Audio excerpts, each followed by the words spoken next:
We have to interrupt the conversation with Chip Reed to take you now to Houston, Texas, where police are giving us an update on shooting suspect Joseph James Pappas. Let's listen in. World-renowned jewel, and so these people haven't slept. They didn't let me sleep last night either. They've been looking for this man, and this morning I'll just get to what everybody's wondering. This is our suspect. The suspect's deceased. He committed suicide when he was confronted by two members of the Houston Police Department patrol assets here in Southwest Division, and I'm going to run you through it.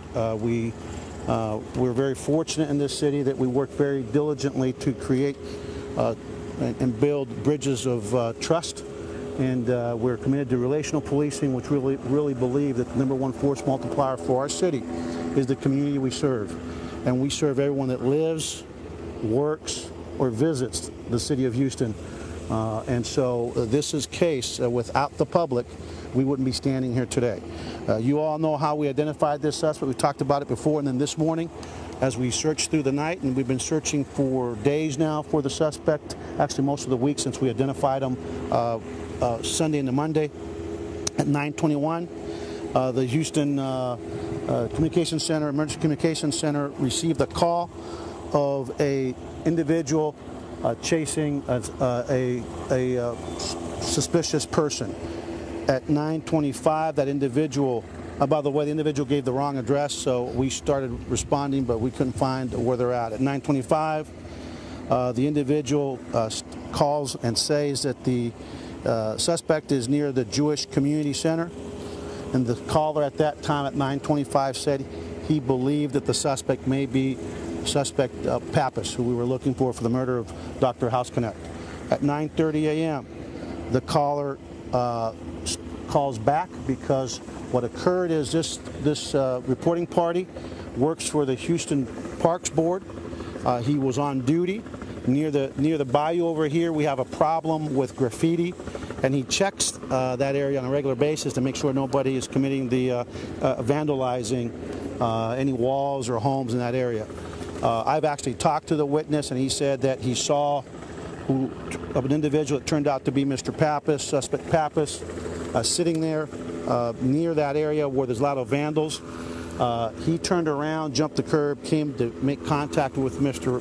Pappas, suspect Pappas, who started walking away. As Pappas was probably about 7,500 yards from him when he actually yelled, "Hey, I'm sorry, I thought that you were a graffiti vandal."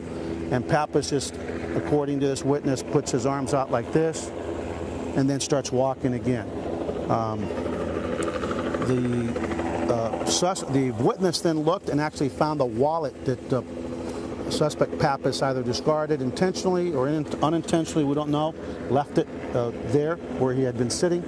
He looks in the wallet and realizes, finds the ID, recognized the name Pappas, thanks to the efforts of the media who have been great partners in getting out this information in social media in terms of Twitter sphere and everything else we've used as a department. When he notices it's suspect Pappas, he calls back and he says, "This is Mr. Pappas. I found his wallet and his ID." At 9:34, units finally, when we got a better location, arrived in the area. A solo officer patrol unit at 9:35 gets even a better address right over here behind us, where you all can see where the officers are way back. You'll see those police cars. One of our officers spots the suspect. The officer recognizes him, gets out of his police car, and at gunpoint starts ordering Mr. Pappas, starts giving commands. Suspect Pappas had his left hand up and had his right hand secreted where the officer could not see his hand. The suspect said something about suicide, and the officer said, "Let me see some hands," or something of that nature. The suspect has body armor on and was not complying with our officer's command. When the officer saw he wasn't complying with the commands, he actually made a tactical repositioned himself on the other side of his patrol car to put his engine block between him and the suspect.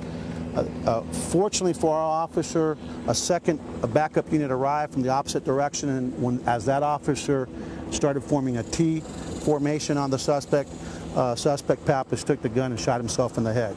He was pronounced at the scene deceased by a Houston Fire Department from what appears to be, again, a one single shot to the head, self-inflicted gunshot. I'm very thankful today for quite a few things. Number one, I'm thankful that we're going to end this week with a great sense of relief in the city of Houston and the Texas Medical Center. I'm thankful that we, in this instance, the community came forward. The community was our absolute greatest force multiplier, and obviously our detectives, our patrol officers did not rest. Our command staff did not rest until we have this suspect in custody.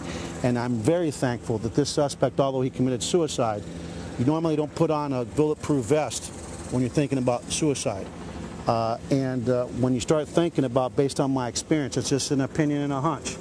But I thank God that that second officer got there when he got there, because the suspect was not compliant with the commands of the officer, kept his hand, his strong hand with the weapon in it, secreted where the officer couldn't see it, and it wasn't until he saw that second officer. I'm convinced that had we not had that second officer arrive from a different angle, we might have had a shootout out here, and I'm just thank God that our officer's okay. I also thank God that our witness, who's really Cree, that works for the Parks Board, I really believe when he was doing this and stopped, he's trying to get him to come up. And if you know anything about this suspect, that we've talked about his skills, we've talked about the fact that he is a very good marksman, and actually had holsters secreted in his clothing that we found, and so on and so forth. It's a very dangerous person. The other thing I want to say is that we will conduct an investigation here into this shooting like we do any other shooting. The investigation will continue. Now, this morning, we've heard reports that some media outlets are putting that there was a hit list by this suspect, that we had found the hit list. Let me just address that really quickly. When our officers, our investigators, conducted the search warrant on Sunday night and the Monday morning, Tuesday and the Wednesday, pardon me.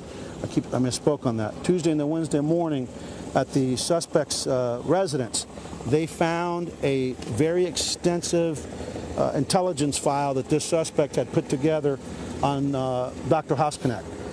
He knew everything that you could possibly find on this man, and I'm not going to go any further into details, just to say that it was very extensive.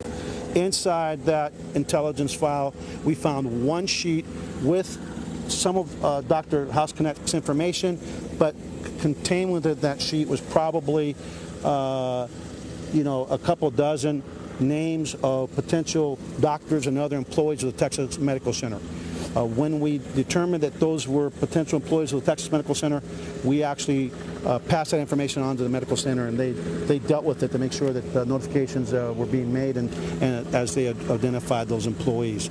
Again, this has been the culmination of a lot of great work by the men and women of the Houston Police Department, a lot of outstanding leadership by the men and women you see here behind me that have not slept, and obviously by our detectives that have not slept. And lastly, I think this case illustrates that with the cooperation and with the engagement between local law enforcement, and the communities we serve, this is what we get. We get resolution, we get it quickly, and we get it before there's another loss of life. And with that, I'll open it up to any questions.